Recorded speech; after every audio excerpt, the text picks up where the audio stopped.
Para mim, não se constrói política pública sem a pessoa que vai ser sujeito dessa política que está à mesa resolvendo. Por isso que no nosso time ele é diverso em idade, ele é diverso em gênero, em raça.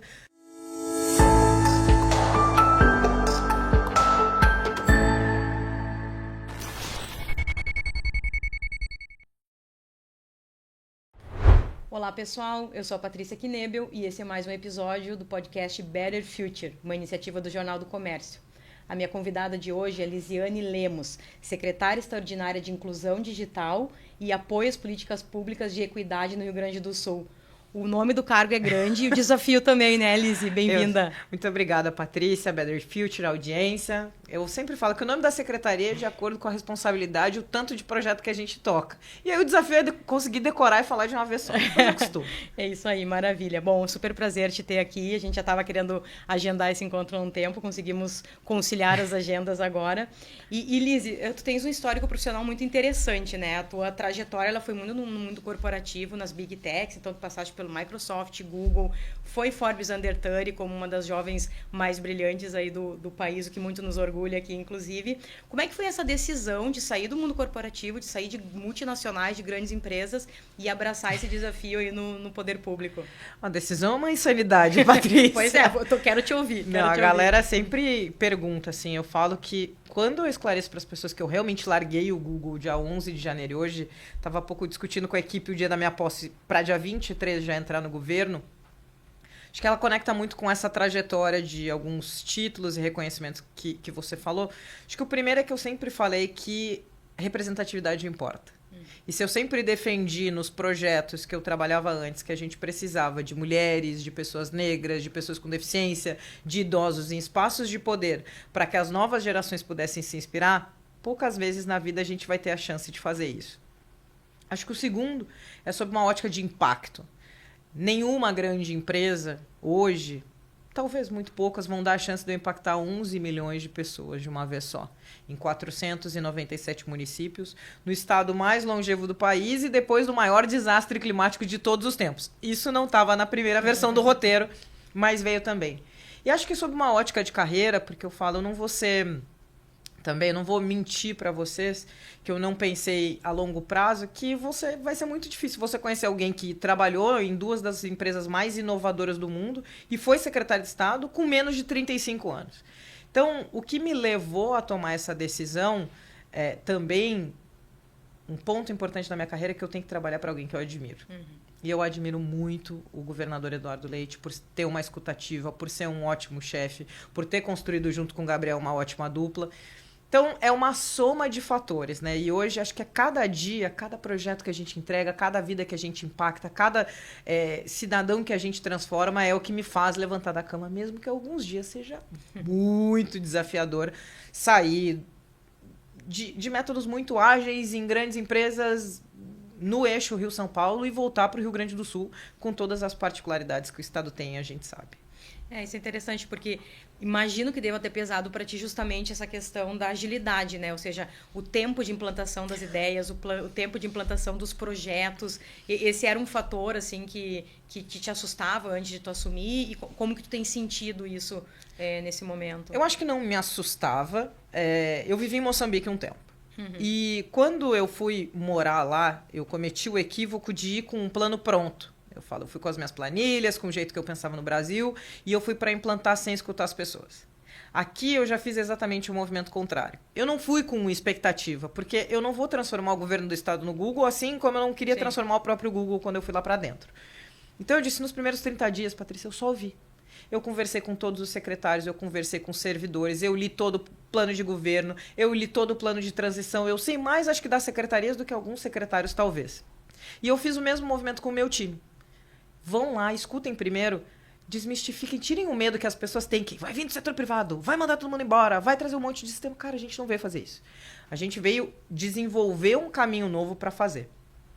A burocracia ela é muito grande e eu aprendi isso com a secretária Priscila Santana. O problema não é a burocracia excessiva, porque a gente precisa de processos claros, de transparência, para que você saiba onde o dinheiro do seu imposto está indo e do meu também. Mas aí as pessoas colocam uns entraves e muito baseado no medo. conversando há pouco com outro jornalista, eu falei, qual é o grande problema do meu cargo hoje? No outro, se eu fizesse alguma coisa errada, eu não vou cometer nenhum crime. Eu seria simplesmente demitida. Aqui, além do meu nome ficar maculado para sempre, eu posso ir para cadeia. E é esse o medo que vai das pessoas. O medo do apontamento, é o medo do processo administrativo. Então, como que a gente desenvolve soluções ágeis que sejam executadas antes do fim do nosso termo, que termina no final de 2026, mas que ao mesmo tempo obedeça a todos os processos. Então é muito nessa equação que eu vivo todo dia para conseguir fazer essas entregas que sejam boas. É um pouco de loucura e insanidade, tem que ter, senão não anda. É verdade. E ao mesmo tempo tem uma característica interessante, assim, né, que eu tenho acompanhado muito nos últimos anos aí no governo do Leite, enfim, na outra gestão também, uma tendência de colocar em cargos... Eu sinto muito isso na área de tecnologia. Então, os secretários de tecnologia, de inovação, eles têm sido pessoas que são do mercado, que entendem o mercado, que vivem os ambientes de inovação, que vivem o mundo das startups. Sim. No teu caso, a mesma coisa. Tu está liderando uma área de inclusão digital, já tendo passado por empresas, já tendo vivenciado isso, e acho que isso faz muita diferença na dinâmica também dos processos, né? Total. Acho que se vocês forem entender os mecanismos de montagem mesmo de equipe de governo, normalmente é a busca pelo equilíbrio, mesmo 50% de cargos políticos, cargos técnicos, trazer esse contato. No meu caso, eu acho que uma das grandes fortalezas é entender o linguajar do setor privado para chegar e conseguir construir alianças. Então, para te dar um exemplo muito claro, um dos pilares que a gente tem na secretaria hoje, num pós-enchente, é de letramento digital. Uhum. E eu entendi que dentro dos centros humanitários de acolhimento, dos abrigos que a gente tem do Estado, não tinham ferramentas. Essas pessoas perderam tudo. Então, tudo bem que elas recuperem seus celulares, mas elas têm computador para se qualificar, para acessar sistemas de governo. E aí eu fui conversar com a Associação Brasileira de Empresas de Tecnologia, com a Brascom, e falei, olha, eu acho que a gente tem um espaço aqui para fazer laboratórios lá dentro. E a gente construiu um projeto, por eu entender como as empresas funcionam, como a área de responsabilidade social corporativa funciona, e também as questões de governo para doações, a gente costurou e hoje cada um dos chás tem um laboratório com 10 computadores de última geração que a Brascom nos doa. Então, eu concordo contigo e acho que é realmente uma visão de como eu acho que tem que funcionar, talvez incentivando outras pessoas a fazerem esse movimento que eu fiz, porque eu me sinto muito um conector, uma tradutora entre dois mundos. Sim. E aí depois eu não sei o que eu vou fazer, mas por enquanto tem funcionado. Tá, e me conta um pouquinho, assim, como que tem sido a tua rotina de projetos, assim, quais são os projetos... quais são os milhares de projetos, mas me cita algumas das iniciativas mais importantes que tu tá implementando aí nessa tua gestão e que corrobora, enfim, para esse movimento que a gente precisa fazer, né, muito forte aí da inclusão digital, porque a gente também tem muita tecnologia disponível, tecnologias exponenciais estão transformando as pessoas, transformando o mundo, mas isso vai ter um efeito minúsculo se a gente não conseguir fazer com que isso transborde para todas as pessoas, né? E acho que falando também, né, o jornal falando de economia e negócios, dessa vocação do Rio Grande do Sul, da transformação, porque tu também deve entender aqui no podcast, toda vez que a gente fala de tecnologia, de inteligência artificial generativa, normalmente vem do outro lado. Isso não é para mim. Sim. Isso não funciona. Não, isso aí é coisa de vocês vão fazendo e depois eu aprendo. E se me perguntarem, no último dia, o que você quer fazer é que todo cidadão gaúcho entenda que tecnologia, inovação e inclusão digital é para ele. Esse é o que me faz acordar todo dia. Sobre a secretaria, existe um antes da enchente e depois da enchente. Verdade. Porque eu vim traçar a secretaria antes da enchente. E antes da enchente a gente pensava em comunicação no digital, a gente pensava em modernização do setor agro, muito do que está acontecendo até na missão da China, atrair empresas de tecnologia, desenhar as ações dentro do South Summit, pensando somente nesse Rio Grande do futuro. E era assim que eu estruturava. Quando, em maio, veio a enchente, e acho que muito da minha experiência do Google, caso vocês não saibam, e eu também não sabia quando era funcionário do Google, ele meio que se reorganiza enquanto instituição a cada ano. Uhum. Então, eu vim da Microsoft, que se movia muito devagar, e sempre foi assim, e 20 anos depois mudou, para o Google, que muda todo ano. Então, o meu cargo, quando eu cheguei, tinha, no outro ano já não tinha mais. E eu cheguei para o governador e falei, Eduardo, eu quero fazer diferente. Eu acho que o que eu construí, não dá para seguir com a mesma estrutura e do jeito que eu trabalhava depois dos desastres climáticos. Ele, tudo bem. Esse é o maior bem e mal do meu chefe. Ele deixa eu fazer tudo que eu tenho vontade. E E como a gente se estrutura hoje? Então, eu estruturei a secretaria em 4 grandes áreas que norteiam esses projetos e por onde a gente prioriza. O primeiro eu falo que é de cuidar. Cuidar. Porque eu tenho uma população que teve a saúde mental prejudicada, que em algumas periferias 20% não voltou para suas casas, que perdeu seus negócios. Então, muito legal falar de tecnologia exponencial, mas se tem gente passando fome e frio, não dá. E aí eu dou uma atenção especial à população quilombola, que a gente tem 130 quilombos aqui, pensando em mulheres, que é mais de 50% da população, essa população idosa, que 20% tem mais de 60 anos. Então, políticas de cuidado e atenção. E isso vai de saúde, educação, desenvolvimento. 1/3 da nossa população está no CAD único. Então, será que essa pessoa sabe que ela tem um benefício, que ela precisa? A gente está falando agora de MEI calamidade, que as empresas não usaram do benefício. Então, isso é o básico. 1 segundo eu vou falar de letramento. Qual foi a minha descoberta ao longo das enchentes? Olha, se você quer ter acesso ao benefício do auxílio reconstrução, você preenche esse formulário que está nesse link que funciona. A pessoa sabe preencher? Ela tem um computador, ela faz que nem a gente, é o teclo de olho fechado, de trás para frente, não sei o que, manda comando de voz. Ela não sabe. Então, eu preciso ensinar essa pessoa a usar a tecnologia. E acho que um exemplo é um projeto que a gente está desenvolvendo a muitas mãos com a WPP, que é um dos maiores grupos de publicidade que tem no mundo, que é uma solução de marketing digital para a agricultura familiar. Que legal. Qual é o meu sonho? É que o agricultor que está numa cidade de 5 mil habitantes quer abrir meu perfil no Instagram por comando de voz e a gente consiga via Meta AI com WhatsApp. O terceiro que a gente vai falar é de educação. E eu fiz uma provocação de pensar a educação para fora da Secretaria de Educação. Por que isso, Patrícia? Porque eu tenho uma das melhores secretárias de educação do país, que é a secretária Raquel Teixeira. Eu tenho quase 100% das escolas com internet. Então, conectividade não é um problema. Eu tenho ensino profissionalizante evoluindo para essas novas profissões. Então, Lise, educação formal não é que não seja um problema, mas é algo que está sendo muito bem cuidado. E fora disso. E o ensino de educação não formal. Então, se a Lise e a Patrícia querem ter aula de programação, como é que elas vão fazer? Sim. Será que o Estado pode apoiar para ela fazer da casa dela, do celular, do ônibus, onde ela está? Então, a gente tem trabalhado em projetos de educação não formal para o futuro e novas profissões, para desmistificar essa de, será que aos 50, 60, 70 anos eu não posso me reinventar, virar um programador, um piloto de drone, onde a gente está? E eu queria trazer um exemplo que é antes da enchente, mas muito relevante, que foi uma parceria que a gente fez com uma edtech que chama Soul Code, que foi aula de programação para jovens infratores na fase. Uau, que legal. E eu escutei muito de, mas é criminoso, eu não sei o que. Eu falei, gente, eu queria que vocês estivessem lá, a gente faz sempre uma ambientação para o jovem entender por que ele está fazendo aí. Quando a gente trouxe um dono de uma empresa de tecnologia que falou que um programador em início de carreira ganha R$3.500, eu vi que eu ganhei esse jovem do crime. Então, é sobre estar nesses espaços de ressocialização, de reconstrução falando. E o último, que é a vocação do Jornal do Comércio, desse futuro melhor que a gente fala, que é empreendedorismo, que é o motor desse Estado. Mas o empreendedorismo levando para a formalização, um empreendedorismo que às vezes essa pessoa não está formalizada porque ela não conhece, porque ela está no CAD único e acha que não pode se cadastrar. É um empreendedorismo muito com recorte, e quando a gente fala do objetivo da secretaria, é inclusão digital, equidade e empreendedorismo, com atenção especial a populações minorizadas e vulnerabilizadas. Então, empreendedorismo com olho para isso. Sim.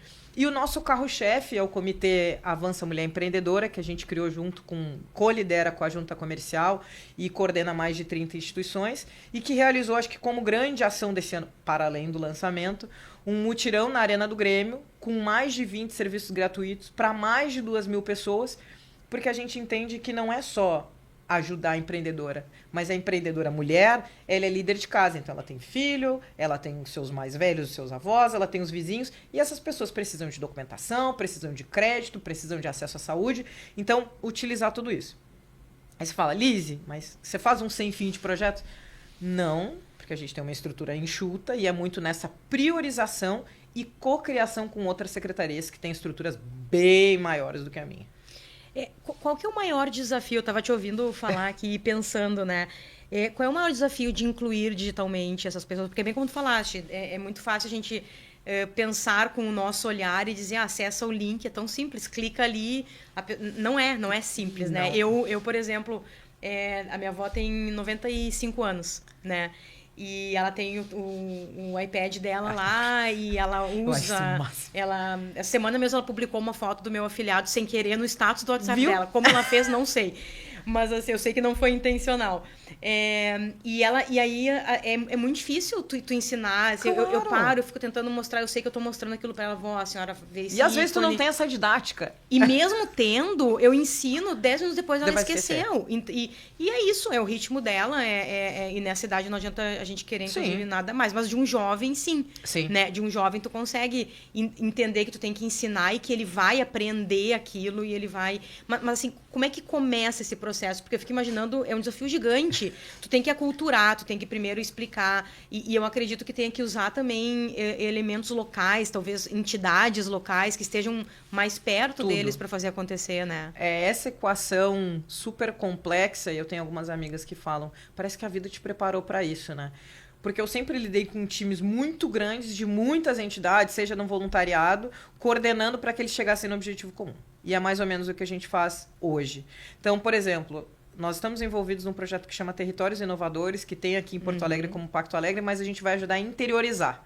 Legal. E o nosso primeiro projeto são laboratórios de tecnologia e informação para a população 60+, em periferias do RS Seguro. Pergunta, Liz, qual é a principal dificuldade? Acho que esse é o zero foi o que eu te falei. Que as pessoas entendam que tecnologia é para elas. Principalmente as que não foram criadas em gerações tecnológicas. O segundo, que a gente conta muito com parceiros, e aí falou que sejam empresas de educação, edtechs, que é desenvolver metodologias personalizadas para cada um desses públicos.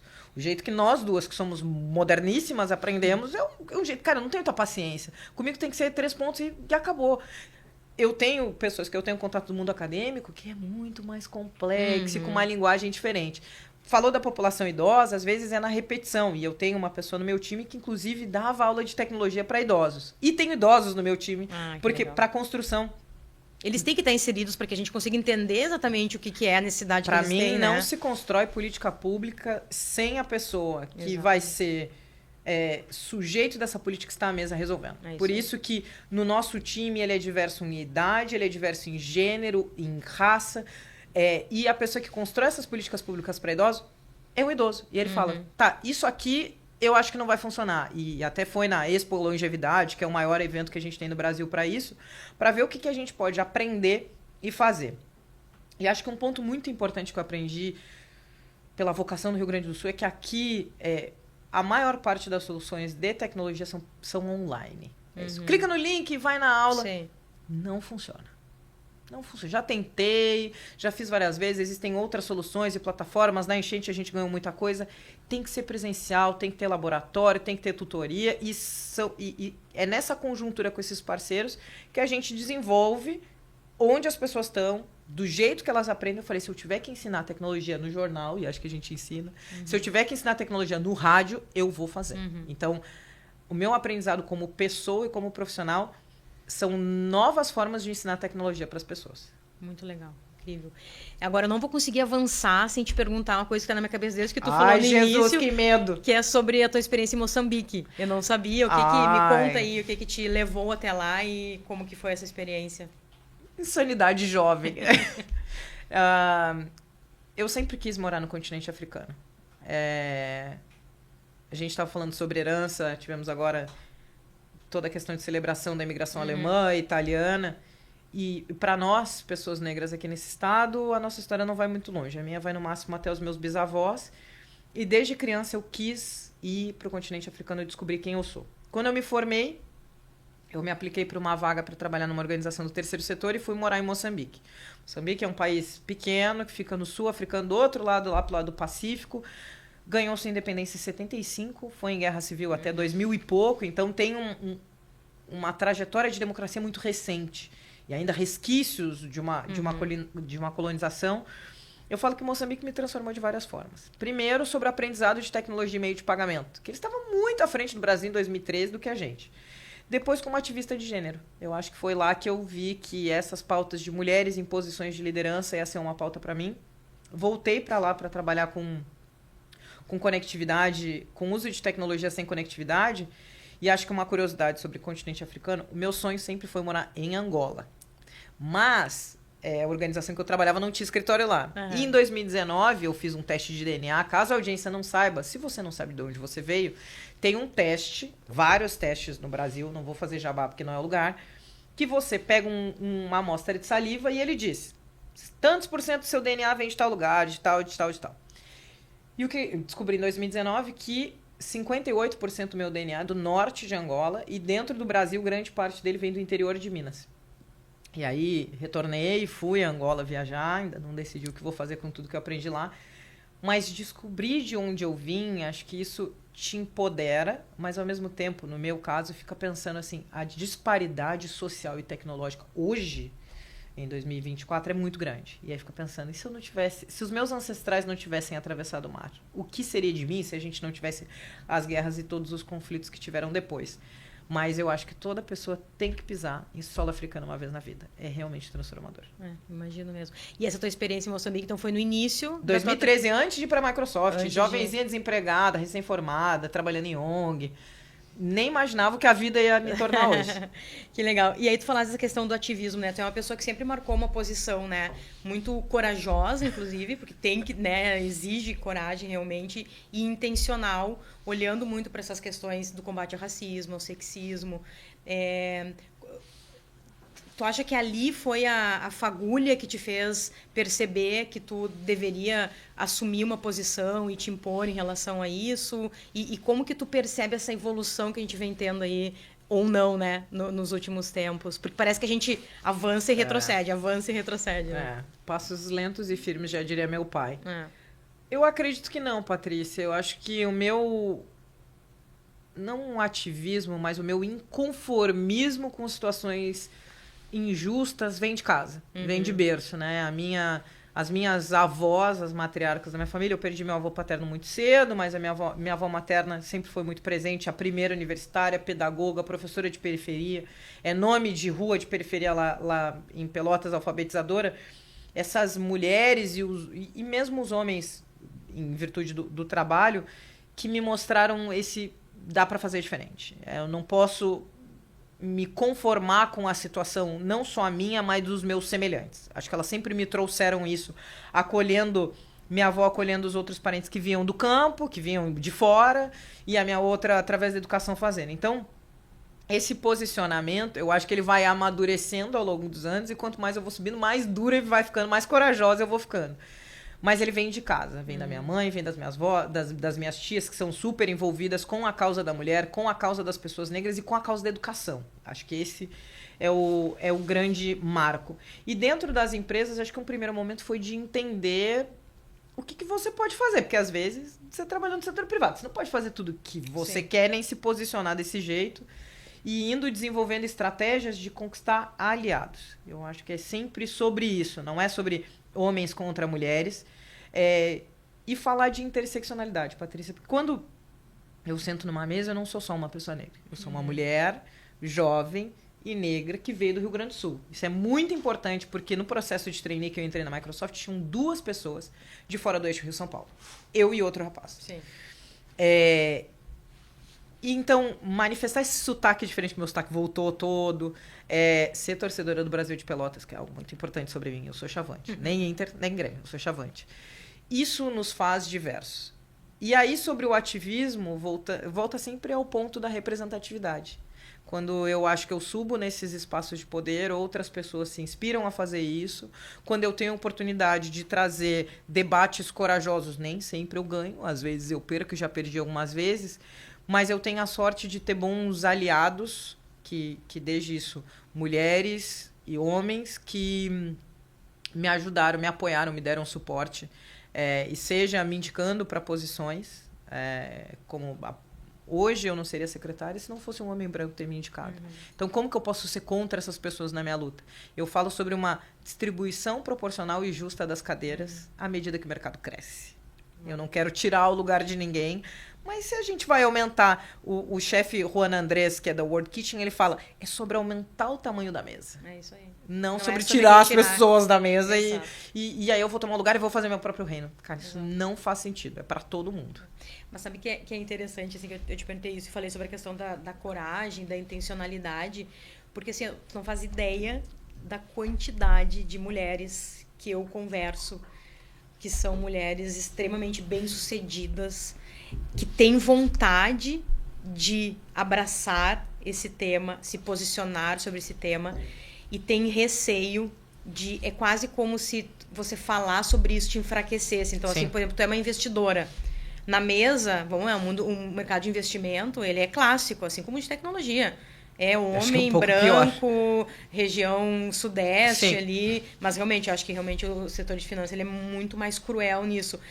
E aí, se tu tem uma investidora mulher ali, ela não, é quase como se ela marcasse uma posição, ela se enfraquecesse diante deles, assim. Então, elas Ou têm eles medo. vão excluir ela. Do tipo assim, não quero mostrar que eu sou uma ativista, ou seja lá qual for o feminista, né?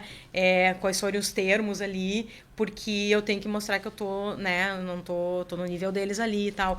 E é muito engraçado, assim, porque eu, por exemplo, tá? Vou dar um exemplo meu. O mundo da comunicação, ele é muito diverso e ele é muito acolhedor para, né? Pelo menos a experiência que eu tive para as diferenças. Mas eu resistia no início. Sabe aquela, vamos fazer uma matéria sobre o Dia da Mulher. Eu resistia. Vamos fazer uma... Eu pensava, não, a gente não precisa, vamos lá.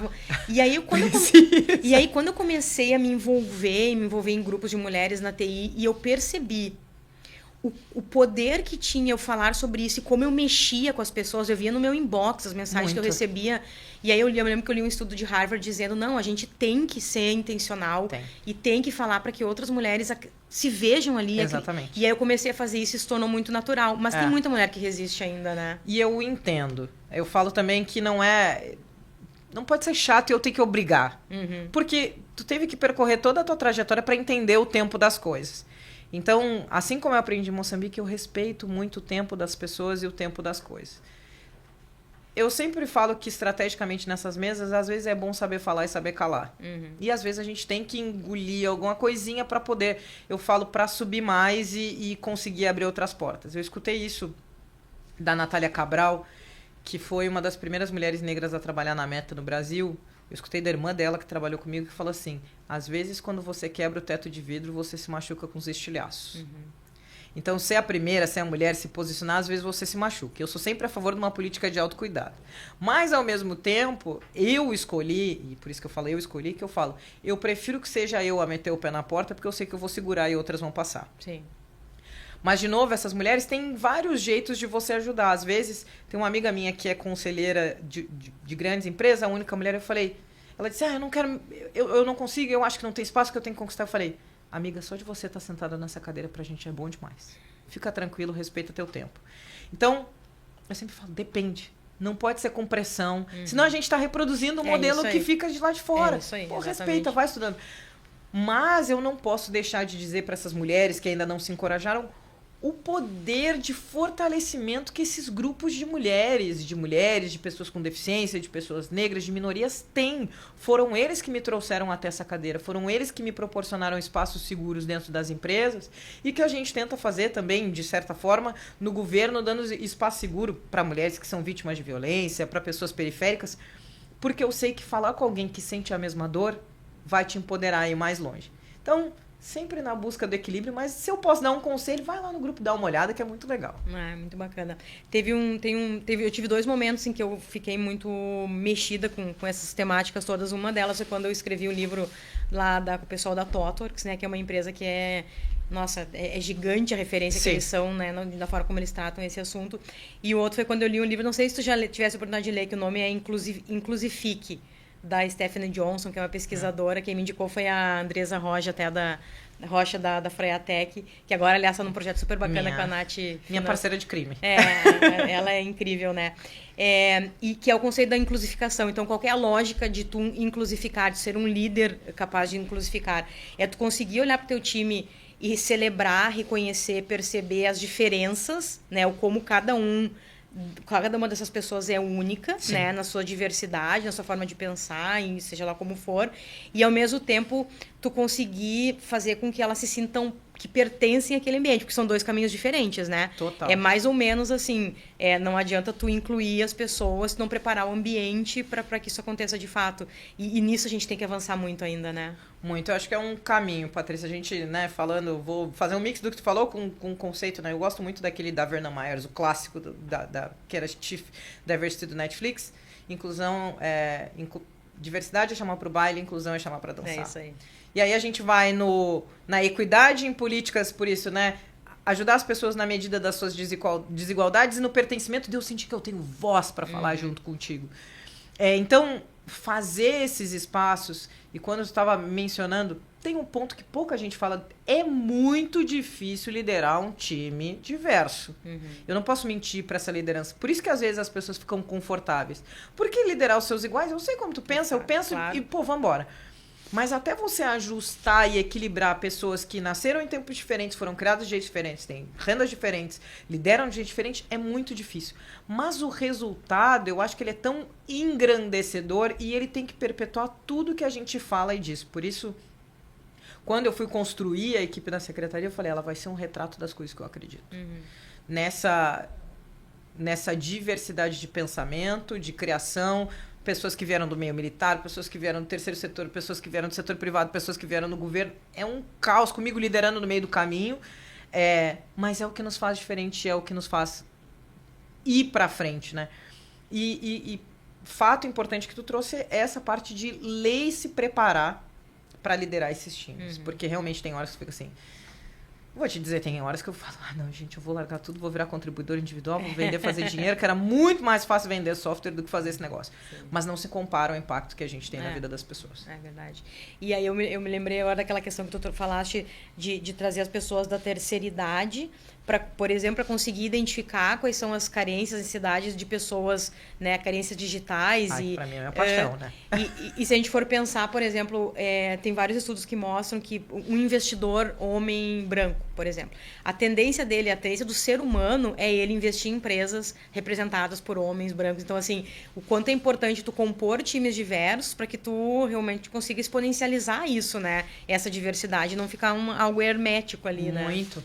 E quando eu virei gerente de diversidade no Google, eu sou muito nerdona, né? Cada coisa que eu vou fazer, eu vou estudar. Aqui no governo não dá tempo de estudar ainda, né? Porque esse negócio toma muito mais tempo, é muito maior do que eu imaginava, mas eu fui para a Kellogg lá em Chicago estudar como empresas globais formam seus times de diversidade para trazer essa experiência no Google. E me marcou muito algo que acontece mais cientificamente, a nossa tendência é ir para a nossa zona de conforto. O que eu quero dizer? Se você me fizer qualquer pergunta agora sobre estatísticas de pessoas negras no mundo corporativo, eu sei de trás para frente e de frente para trás. O que me leva a uma tendência automática de, sempre que eu entrar, eu ir mais para esses projetos. Então, eu tenho que ficar vigilante para ir e ajudar outras minorias. Então, na Secretaria, cuidando de políticas de equidade, a gente tenta paridade em todas as coisas. E eu escolhi que a causa das pessoas 50, 60 a mais, o que a gente está falando de economia prateada, seria uma causa prioritária para mim. Pelo simples fato de que pessoas jovens normalmente não falam sobre esse tema. E mais do que isso, que as pessoas idosas construíram suas próprias políticas. Então, muita gente se surpreende quando vê o assessor e fala assim, mas ele cuida de tecnologia? Eu falei, exatamente por isso. Exatamente, porque não dá para ao auge dos meus 35, construir algo que eu não vou utilizar e que eu penso de um jeito diferente. Então... E é uma dor que tu não entende, que a gente não entende, né? Não. Eu, por exemplo, não entendi a dor da minha avó. Não vai. Até botar um tablet na frente dela e ver que eu dizia, avó, faz tal coisa. E não era assim que acontecia, né? E eu acho que outra, pra mim, é o que me faz brilhar o olho, é quando eu vejo as pessoas dizendo, eu não sabia que eu era capaz disso. Eu não sabia que eu podia fazer tal coisa. Eu falei, vai lá. Vai fazer o curso de inglês. Tem um curso de inglês, inclusive, aqui em Porto Alegre, especializado para pessoas 50 a mais. Vai fazer aula de inglês, porque eu quero que tu palestre internacionalmente e faça todas essas coisas. Então, acho que a gente tem uma oportunidade de trazer a capacidade das pessoas e, por isso, volta a políticas de inclusão, de letramento, de qualificação, porque a gente tem a oportunidade de mostrar para o cidadão gaúcho novas profissões, novas coisas que ele sequer pensou. Porque eu também, quando morava em Pelotas, Patrícia, nunca, eu posso falar de boca cheia. Eu nunca sonhei em trabalhar na Microsoft, eu nunca sonhei em trabalhar no Google. No máximo, eu sonhei em trabalhar fora de Pelotas e morar em São Paulo. Então, eu quero mostrar outra coisa assim. E se essa pessoa aos 40 anos descobrir que ela sempre quis ser programadora, porque isso não tinha quando ela começou? Então, esse motivador, agora eu estava falando contigo, me lembrei de um exemplo. A gente cuida na secretaria também o South Summit, audiência, 4 a 9 de abril de 2025, no Cais Mauá, 20 mil pessoas. A gente cuida das ações sociais, que é uma forma de devolver à sociedade todo esse conhecimento que está construído lá dentro. Uma das ações que a gente fez foi um meetup, então um encontro em parceria com o Consulado Americano de Mulheres em Tecnologia no Instituto Caldeira. Acho que isso já é icônico. Colocar 300 mulheres para falar de tecnologia dentro do Caldeira. Metade da nossa audiência nunca tinha ido no Instituto Caldeira. Então eu começo a fazer o pertencer, a olhar aqui e falar, gostei desse ecossistema, posso trabalhar aqui. Isso foi em março. 2 meses atrás, nós fizemos o lançamento dos uniformes escolares, agora que teremos, no ano novo que entram os uniformes, vai ser a primeira vez que a gente vai ter. E uma das estudantes que desfilou me chamou no final do evento e falou assim, secretária, eu queria falar contigo. Falei, chamou de Lise, né? Porque os jovens, ninguém me chama de secretária, coisa boa. Tu lembra do evento do South Summit? Eu falei, lembro. Eu fui naquele evento e eu sempre sentava no fundo, achava que a minha vida ia ser igual a da minha mãe, alguma coisa assim. E depois que eu fui lá, eu vi que eu podia me interessar por tecnologia. Eu estou estudando, era algum curso de tecnologia. Eu comecei a sentar na frente, me posicionar e eu queria te agradecer por ter mudado a minha vida. Que legal. Eu vou chorar. Porque é isso que eu quero fazer. É sobre isso, né? É isso que eu quero fazer. É por isso que eu larguei a minha carreira e vim trabalhar nesse estado. É para fazer meninas como essa, que são de periferia, que nunca pisaram nesses espaços, que não tem um computador, que tem que vender um vale transporte, que às vezes a gente tem que subsidiar para trabalhar com tecnologia. Na verdade, tu gera uma nova... Eu chorei mesmo.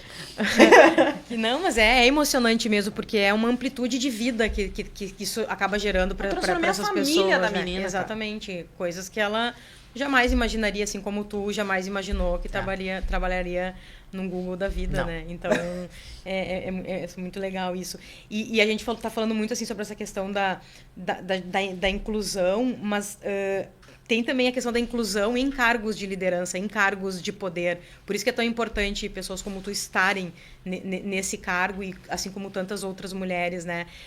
A gente precisa mudar a cultura, mudar a mentalidade. Porque hoje, quando a gente olha para os grandes CEOs do mundo, sei lá, 5% são mulheres. Então, o que nossa mente faz, né? A gente acaba tendo um viés de confirmação ali de que os cargos mais prestigiosos são ocupados por homens brancos, logo, não vai ter lugar eles são melhores, né? Se eles estão nesses cargos, eles são melhores. E não é exatamente sobre isso. Então, é uma mudança de mentalidade que tem que acontecer, né? Definitivamente.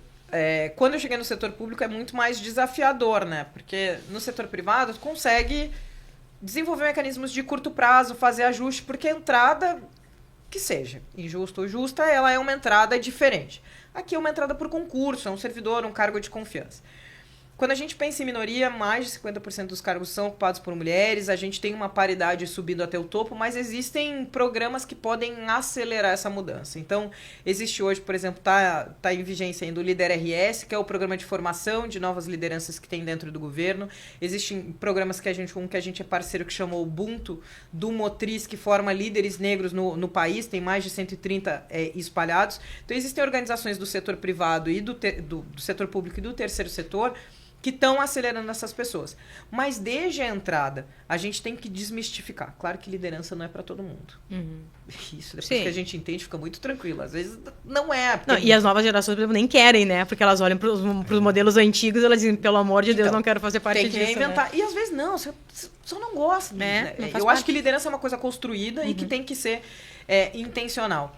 Mas para mim sempre passa pela formação, então você ter mecanismos de bolsas, de aceleração, cursos que sejam dentro, programas como esses de liderança, da representatividade de eu me enxergar. Então eu falei, por que eu acho que esse governo ele é tão importante, eu me sinto feliz em fazer parte dele? É o maior número de mulheres que a gente tem na história. 10 de 27. Não tem paridade. Não tem paridade em cadeira. Mas, caso vocês não saibam, 70% do orçamento fica na mão de mulheres. Não tem como fazer uma operação nesse estado sem passar pela secretária Daniela ou pela secretária Priscila. Sim. saúde, educação, cultura, ciência e tecnologia, tá tudo na mão de mulher. Então, essa representatividade, aí quando olha pro topo, pô, eu acho legal a gente ter o primeiro governador abertamente LGBTQIAPN+. O primeiro reeleito na história. Então, todos esses elementos nos fazem crer num poder público diferente. E aí vai da gente, e por isso CRI ontem, se apropriar das ferramentas e construir para criar o nosso próprio impossível. E qual é a importância da gente olhar para a tecnologia como um habilitador disso, né? Porque, na verdade, a gente tem o melhor e o pior aí dos mundos. A inteligência artificial é uma tecnologia maravilhosa, mas, ao mesmo tempo, ela automatiza, exponencializa os preconceitos. A gente sabe muito bem o risco disso. Eu acho que o trabalho é realmente na base, né? Tipo, esse trabalho que está sendo feito aqui. Ou seja, tu olhar ali para a base e formar essas pessoas desde cedo já com uma nova mentalidade, né? Fala isso, eu fico pensando, meu Deus, meu trabalho é tão complexo. Porque são muitas camadas. Mas não vai sair daqui deprimida, pelo amor de Deus. Não, eu saio feliz, mas eu falo consciente, Jesus amado, vambora. Primeiro, conectividade. Conectividade na zona urbana, conectividade na zona rural. Tu me mencionou em algum ponto, a gente falou de quilombos urbanos. Um dos projetos que a gente desenvolveu com a Telebrás foi de conectar, agora está em 75% dos quilombos que a gente tem no Rio Grande do Sul, com internet de qualidade. Não pode ser internet ruim, eu não gosto para mim, eu também não gosto para os outros. Então, conectividade, conversar com grandes provedores de como eu levo fibra ótica para a zona rural. Isso não pode deixar de acontecer. É a segunda camada, que é esse letramento básico, que é para evitar golpe do Pix, que é para ter consumo, se a gente vai falar das bets agora, de inteligência artificial, para não cair em golpe. E eu não posso deixar do avançado também, porque eu não posso esquecer de quem está no topo como a gente. Como é que eu vou dar as ferramentas para entender inteligência artificial generativa, mecanismos de machine learning, automatização de processo. Então, é louco, né? Mas é tudo junto, ao mesmo tempo, o tempo todo. E tu faz parte de um... Eu até tinha notado aqui que eu queria te perguntar. Tu foi co-criadora da Rede de Profissionais Negros e faz parte do Comitê de Igualdade Racial do Grupo Mulheres do Brasil, né? Lá o projeto da Luiz Helena. Isso. Mas me explica um pouco melhor esse projeto que tu co-criaste ali, em que momento São várias fases. A rede foi, acho que o primeiro grande que eu cofundei. A rede era para ser um programa de aproximação de empresas e profissionais negros, amparado em mentoria e networking. A gente entendia lá em 2015 que as pessoas não conversavam. Só isso. Então, as empresas queriam contratar, os profissionais queriam trabalhar, as pessoas não conversavam. Fiquei alguns anos na rede, nos tornamos online um dos maiores coletivos do Brasil, acho que eram 12 mil membros nos grupos que a gente gerenciava, auxiliando currículo, LinkedIn e indicação. Eu gosto disso, mas existe um recorte de intersecção de gênero, raça e liderança que está um pouco mais complexo. O Wagner e Vinícius, meus cofundadores, ficaram na rede, eu fui para Mulheres do Brasil, fiquei mais uns 2 anos, meus ciclos são de 2 anos. Aqui vai ser mais, gente, eu juro. Junto com a Luísa.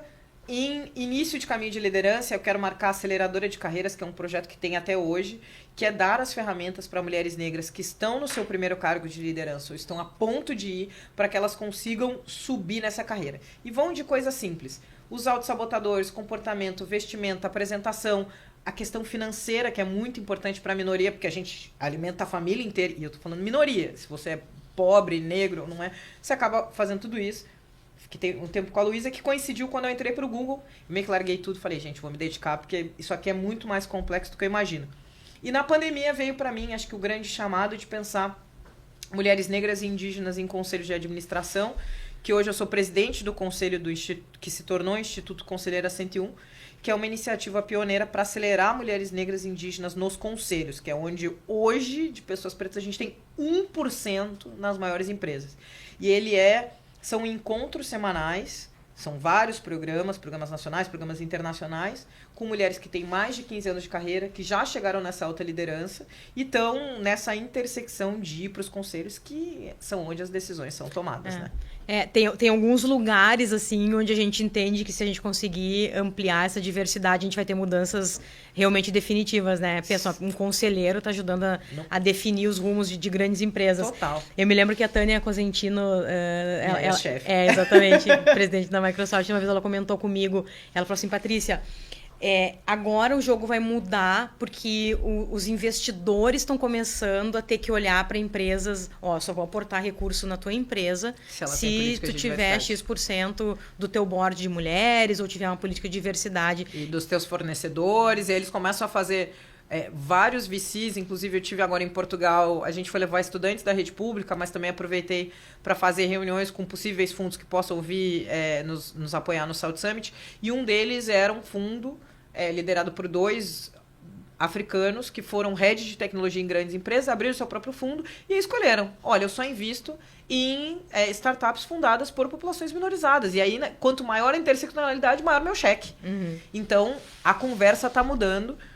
E, de novo, eu sempre acredito, você só pode criar soluções inovadoras que vão servir as pessoas se essas pessoas estão no board. Se eu tenho um país onde a maioria é de mulheres, onde a maioria é de pessoas negras, onde eu tenho uma grande porcentagem de pessoas com deficiência, onde eu tenho uma grande porcentagem de pessoas LGBTQIA+, se o board da empresa não reflete isso, não vai descer para a liderança, os produtos dela vão atender um platô e não vão vender. Então, uma escolha financeira. Aí tem toda uma polêmica, Liz, mas tu acha que a pessoa tem que fazer porque ela acha legal ou pela questão financeira? Eu falei, eu tenho controle das minhas decisões. Eu acho que elas têm que fazer. E aí começa nessa mudança nos boards, mas é uma mudança muito lenta, né? Porque isso é uma cadeirinha que a gente consegue. Porque nos Estados Unidos, acho que isso é mais claro, né? Que tem mais homens chamado John no board das empresas do que mulheres. Meu Deus. Nas Fortune 500. E eu fui pra Dinamarca estudar e era a mesma coisa. Aí lá é Jens. Tem mais homens nos boards que se chamam Jens do que mulheres nos boards. E aí eles... E a Dinamarca. Caramba. Então, como que a gente transforma isso e aí não vai também para essa zona de conforto? Porque não adianta eu subir uma mulher, se for uma mulher cis, se for uma mulher branca cis, num padrão que seja mais magra. E a gente tá falando de vários padrões. Sim. Eu tenho que subir na proporcionalidade e na interseccionalidade. Que aí vem o desafio. E é sobre ser intencional, né? Não tem como a gente construir isso deixando que as coisas aconteçam naturalmente, porque não vai acontecer. Não, isso só na música do grupo Revelação. Não posso perder o trocadilho. Mas acho que a marca pessoal é sempre Lizzy, não vai. Eu quero falar um pouco sobre carreira contigo, porque eu acho que muitas meninas, né, elas já se influenciam e podem se influenciar pela tua trajetória. Tu comentaste que nasceu em Pelotas e tu não imaginava, no máximo imaginava que talvez fosse em algum momento trabalhar em São Paulo, enfim... Tu foste intencional na tua carreira, tu programou, depois que tu já estava um pouco, as coisas já estavam acontecendo para ti, tu programou mais ou menos o que tu queria, como que tu queria, onde, porque na tua decisão, sim, né? Tu pesou, por exemplo, agora o impacto que tu queria gerar, tu tinha bastante Mas acho que mais encontrando argumentos para tomar essa decisão insana, para fazer ela parecer um pouco menor. Só para tornar bonita ali o que foi. Né? Assim, meu pai falou assim, minha filha tem certeza que vai largar o Google? Eu falei, tem. Eu acho que no início, Patrícia, foi meio no freestyle. Talvez tivesse essa intencionalidade em trabalhar numa multinacional em São Paulo, mas quanto mais a gente ascende na carreira, mais intencional, planejado, com subsídio e com auxílio a gente tem que andar. Eu acho que quando eu fui dar o salto para um cargo gerencial, para um cargo que tivesse uma maior relevância, eu comecei a chamar pessoas para me ajudar. E eu conversei isso... até fora, tava num grupo de investidores lá em Portugal, de fundadores de startup, eu falei, gente, acho que o primeiro ponto que a gente tem que fazer, Patrícia, a hora da dica, eu sempre não consigo dar uma dica de carreira. Independência financeira, autonomia financeira é autonomia de carreira. Uhum. Se você não guarda dinheiro, você tá sempre dependendo do contra-cheque no medo de ser demitido. Ah, Lizzy, mas eu ganho mal, não sei o quê. Cara, eu super entendo. Mas na medida que você ascende na carreira, vamos começar a planejar esse negócio melhor. Eu entendo que a gente, às vezes, tem que sustentar a família, ajudar um primo, um amigo, uma avó a comprar um remédio, mas, mesmo que seja, separa um orçamento. E eu tenho esse aqui. Depois, sendo filha de funcionários públicos, não tem ninguém que me ensine como que você faz uma boa apresentação, como que você se posiciona, onde você anda, onde você exerce networking. Então... eu tenho a sorte de que se tornou uma das minhas grandes melhores amigas, a Andréa Cruz, que é consultora de carreira. Eu convenci ela falou isso, a fazer o primeiro atendimento individual. Ela não fazia para quem estava em início de carreira. Eu falei, cara, faz. E hoje virou um projeto que ela até lidera. E me ajudou a ver assim, Lizzy, essas são as tuas fortalezas, essas são as suas fraquezas, objetivas e subjetivas. objetivas. Formação técnica, finanças, que são coisas... Eu sou advogada. E mesmo, tecnicamente, sob uma ótica de TI. Como é que a gente vai mitigar isso? Como tu te comporta? Como é que vai ser esse plano de 10, 15, 20 anos até chegar num conselho de administração? E aí vai englobando e se tornando como marca, porque aí eu virei influenciadora, virei palestrante, aí você vai colocando, não, tem alguém para me ajudar em redes sociais, tem alguém para me ajudar em publicidade, tem isso aqui que vai acontecendo. Mas eu acho que, vamos lá, 2017 para cá, tem sido muito intencional e decisões pensadas, claro que com um toquezinho de loucurinhas. Minha melhor amiga era gestora de crise, e quando eu vou tomar alguma decisão em cena, eu só mando uma mensagem e falo, irmã, eu vou fazer tal coisa. Eu estou te avisando, porque caso der uma crise, você vai me ajudar a resolver, porque a gente é irmã. Mas, e a gente falou muito dos grupos de mulheres, e acho que é estar em eventos e se cercar de grupos que te agreguem essas habilidades e capacidades que você não tem. Então, eu sempre... A mãe da gente sempre diz, né? Cuidado com as suas companhias. Então, escolher as nossas companhias também fala muito de carreira. Verdade. E essa questão da construção de uma marca, porque assim, hoje tu és uma marca de tecnologia... Tem gente que nem sabe que eu sou secretária de Estado. Exatamente. Então, tu és uma marca pessoal que une essa questão muito da tecnologia com a diversidade. É muito forte isso, né? Então, a construção... As marcas pessoais, elas têm muita potência hoje em dia. Tem uma... E elas têm muita potência, né?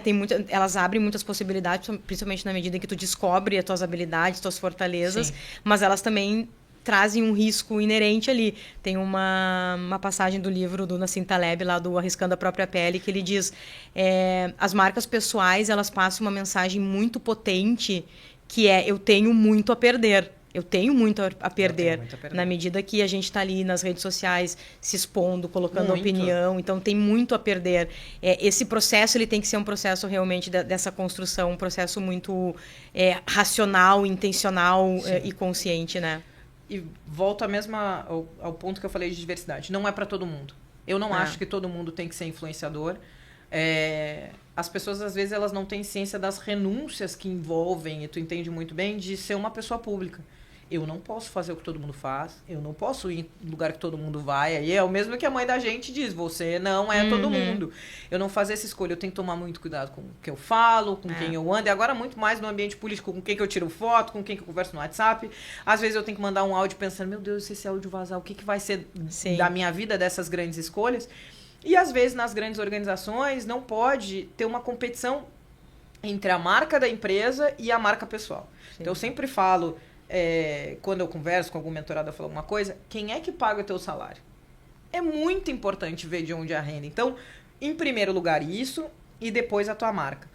O que eu faço, no caso, e começou muito sob uma ótica de ensinar para as outras pessoas que vieram do lugar onde eu vim, novos caminhos e novas coisas, e vigorou algo maior. Então, hoje, acho que a minha grande visão, esperem, vem aí uma orquestração, reorganização de marca que vai vir em 2025, democratizar e incluir tecnologicamente as pessoas de forma simples e acessível.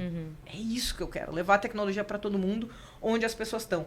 E aí, para minha sorte, isso casa muito com o trabalho que eu exerço hoje. Mas eu acho que a marca pessoal é sempre pensar isso, eu tenho muito a perder. E será que eu tô disposta e tô preparada para fazer essas coisas? Será que é missão? Será que é propósito? E esse cuidado, a gente tem que ter muito cuidado com o que a gente fala, porque isso pode ser usado contra a gente no futuro. E uma coisa que eu acho interessante é que existe, né, no imaginário das pessoas uma visão de que se tu tá nas redes, está gravando vídeo, está virando câmera, conversando com as pessoas, de que aquilo é muito sobre ego, sobre exposição. Só que quando a gente começa a perceber o poder, inclusive das marcas pessoais, alavancarem negócios, né? Alavancar o teu próprio negócio, ou se tu tá numa empresa, alavancar a percepção que as pessoas têm, mudar a percepção que as empresas têm daquela empresa. Eu me lembro que uma vez eu vi uns stories lá na época, o presidente do iFood, antes do Diego ali, agora me fugiu o nome dele, e ele tava mostrando que era o dia de receber a família. Sim, e aí ele... Exatamente. Então, é tão legal, porque assim, ele como CEO...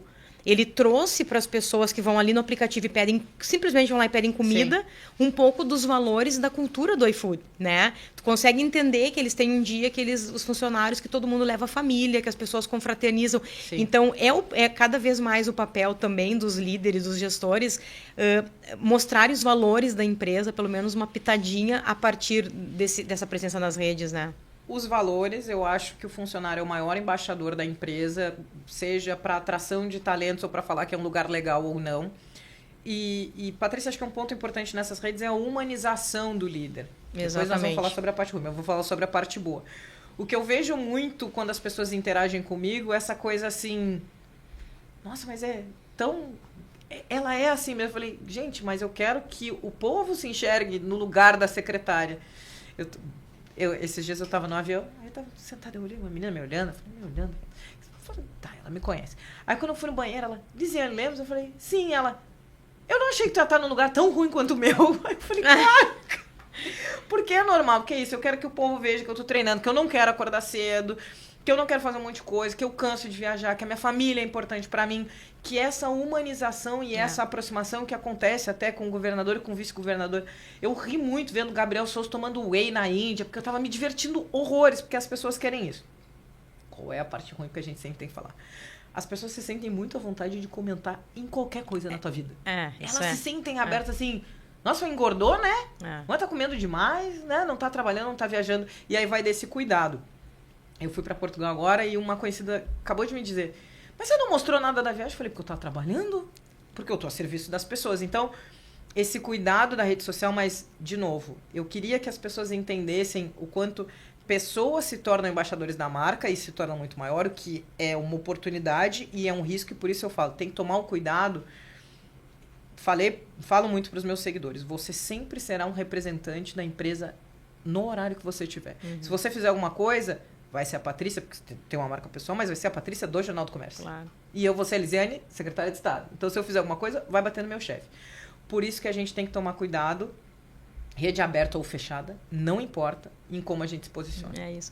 Quantas vezes eu já quis reclamar, caiu o meu sinal da internet, eu quis lá reclamar, não posso, eu escrevo matéria sobre essas empresas, eu tenho que ter uma isonomia ali, né? E a música que eu escuto, tem algumas músicas que eu escuto que são completamente inapropriadas. Aí eu falo, essa aqui não pode postar, Elisiane. Mas isso, eu quero... Aí a única vez que eu reclamei de uma operadora, uma amiga minha falou, você deve estar muito braba pra ter feito isso publicamente. Companhia aérea, todas essas coisas. Porque são companhias que eu tenho parceria, que eu sirvo, que eu não posso reclamar. Mas às vezes eu reclamo, porque eu gosto de reclamar. às vezes faz parte, né, do processo.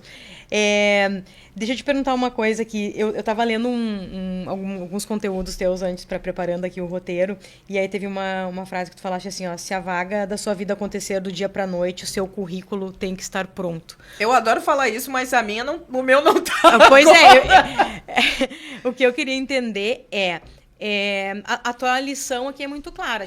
Quem está pronto, o currículo ele é quase simbólico. A gente tem que estar pronto para aquilo que talvez possa acontecer de bom e de ruim na vida da gente.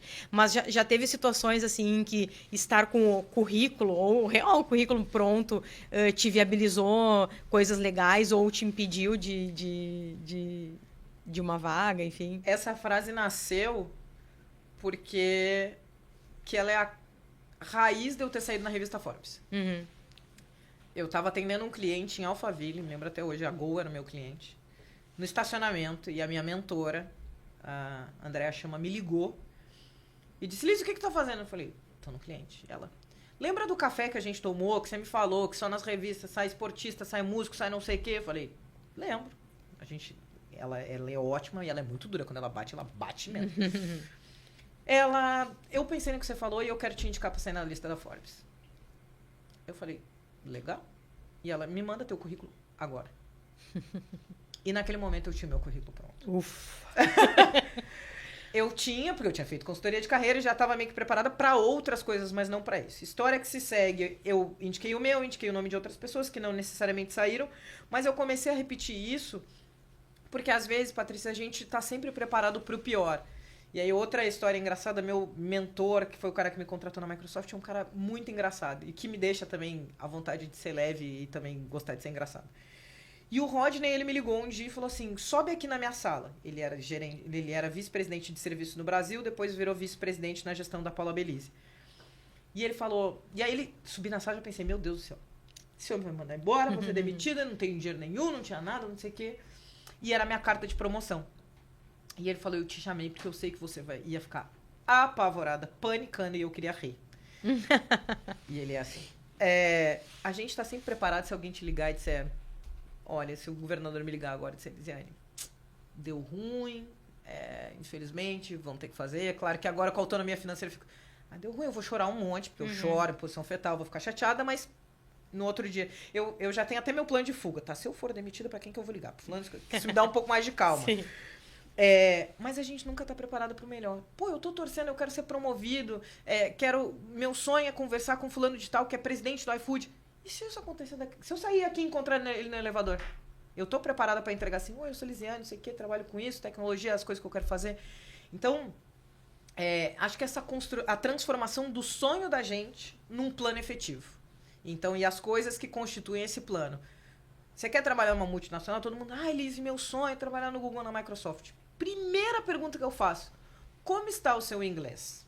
Aí a pessoa, tá mais ou menos, não sei o que. O que você está fazendo para transformar isso? Então, cara, né? Eu gosto muito de ditado e as gurias odeiam, né? Pô, Deus só ajuda quem se ajuda, né? Então, a pessoa tem que... Vamos fazer o inglês, vamos fazer alguma coisa e funciona. Legal. Eu tava fazendo uma colinha aqui eu sempre esqueço o nome do autor desse livro, que é o Shane Parrish, que é o livro Pensamento Eficaz. Já estamos saindo com uma lista de livro aqui da Patrícia pra ler nas Não, férias. eu sou apaixonada. E esse é um livro, assim, que eu recomendo a gente ler do início ao fim, voltar e ler de novo. E uma das coisas que ele fala, que tem a ver com isso que tu comentaste, é que a gente não se prepara para as pequenas escolhas. Eu até acho que já comentei isso aqui no podcast. A gente não se prepara para as pequenas escolhas que a gente tem que fazer na vida. A gente se prepara para as grandes.